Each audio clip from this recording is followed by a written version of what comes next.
Iran menggelar rangkaian upacara penghormatan dan pemakaman bagi mantan pemimpin tertinggi Iran Ayatollah Ali Khamenei.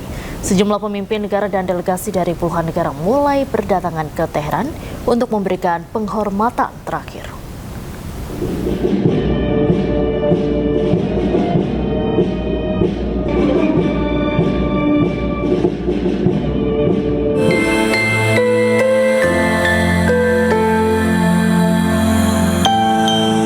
Para pemimpin agama dan delegasi dari Asia, Eropa, dan Timur Tengah mulai berdatangan ke Teheran untuk memberikan penghormatan terakhir kepada pemimpin tertinggi Iran, Ayatollah Ali Khamenei.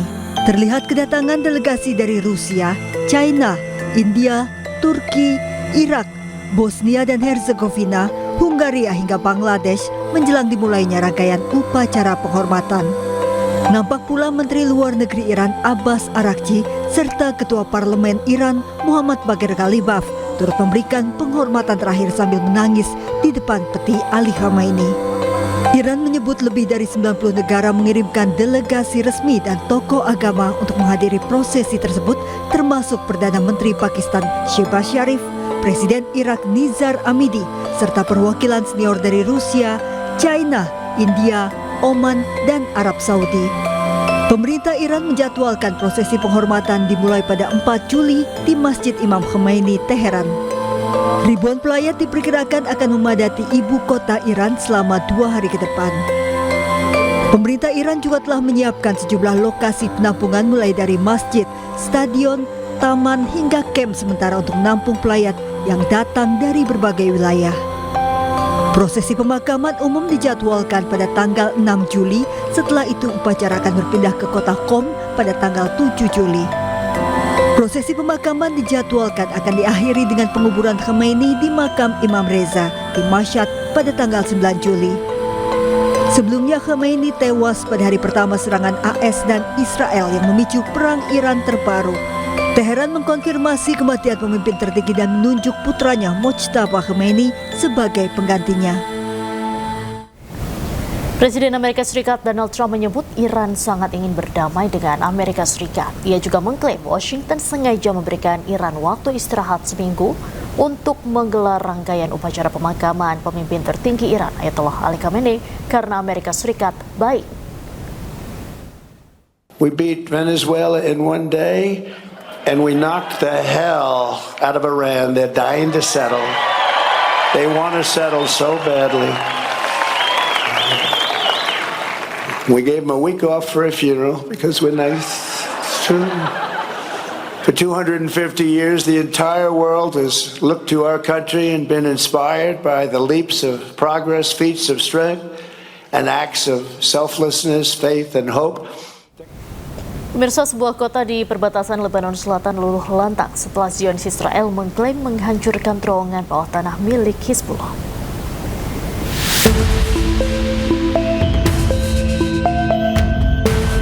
Kota Majdal Zaun di Lebanon Selatan mengalami kerusakan parah setelah serangan yang dilancarkan Zionis Israel terhadap sebuah terowongan yang diklaim digunakan oleh Hizbullah. Rekaman dari wilayah dekat Mansori, distrik Tir, memperlihatkan dampak ledakan besar yang membelah kawasan permukiman. Sejumlah rumah warga tampak rusak dengan puing-puing berserakan di berbagai titik. Zionis Israel menyatakan telah menghancurkan jalur bawah tanah yang ditemukan di dalam zona keamanan di Lebanon Selatan. Wali kota Majdal Zaun, Yusuf Sehaime, mengatakan kotanya telah berkali-kali menjadi sasaran serangan udara dan tembakan artileri selama konflik berlangsung. الحقيقة بوقت الحرب كانت مجدل زون تتعرض للعديد من الغارات الجوية والقصف المدفعي بشكل يومي، وبعد وقف إطلاق النار كنا موجودين بصور على مواقع التواصل الاجتماعي وردت معلومات أن العدو الإسرائيلي بده يفجر النفق الموجود بالجبل، وبالفعل بعد حوالي نص ساعة شعرنا برجية بالأرض وصوت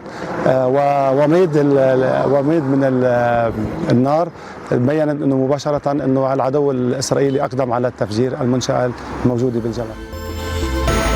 Zionis Israel juga mengklaim menemukan ratusan senjata serta 4 lubang peluncur yang disebut mengarah ke wilayah Israel.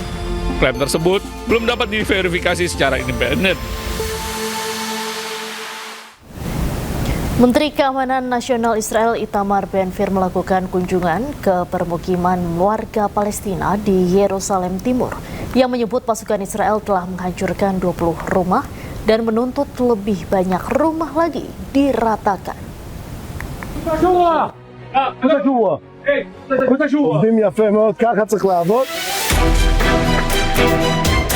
Menteri Keamanan Nasional Israel Itamar Ben-Gvir mengunjungi Yerusalem Timur untuk memantau penghancuran rumah-rumah Palestina. Ia mengklaim bahwa 20 bangunan ilegal warga Palestina telah dihancurkan, bahkan menuntut agar lebih banyak rumah lagi yang diratakan. Di tengah kunjungannya, ia juga sempat adu mulut dengan warga Palestina.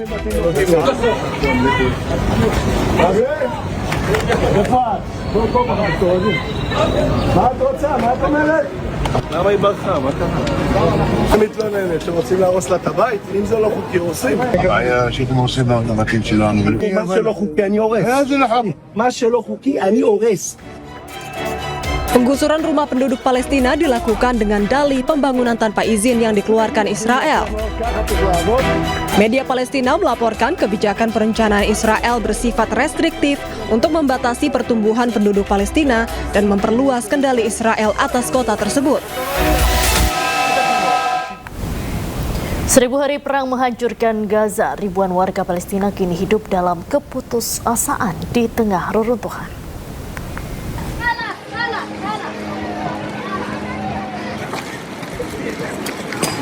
Perang yang telah berlangsung selama 1000 hari terus meninggalkan luka mendalam bagi warga Palestina di jalur Gaza.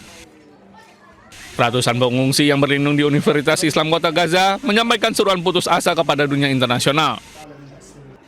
Mereka mengaku setiap hari harus berjuang untuk mendapatkan keamanan, makanan, air bersih, dan kebutuhan dasar lainnya. Bagi banyak keluarga, kehancuran akibat perang kini menjadi bagian dari kehidupan sehari-hari.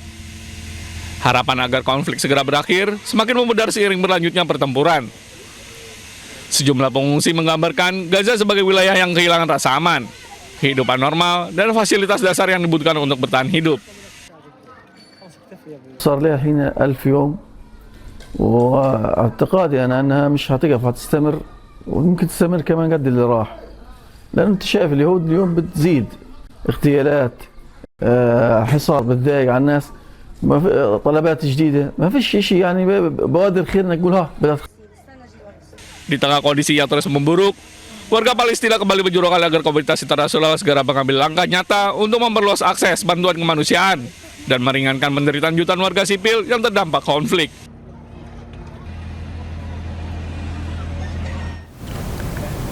Pemirsa, kapal milik Pertamina yang sempat tertahan di Selat Hormuz satu persatu telah meninggalkan Selat Hormuz.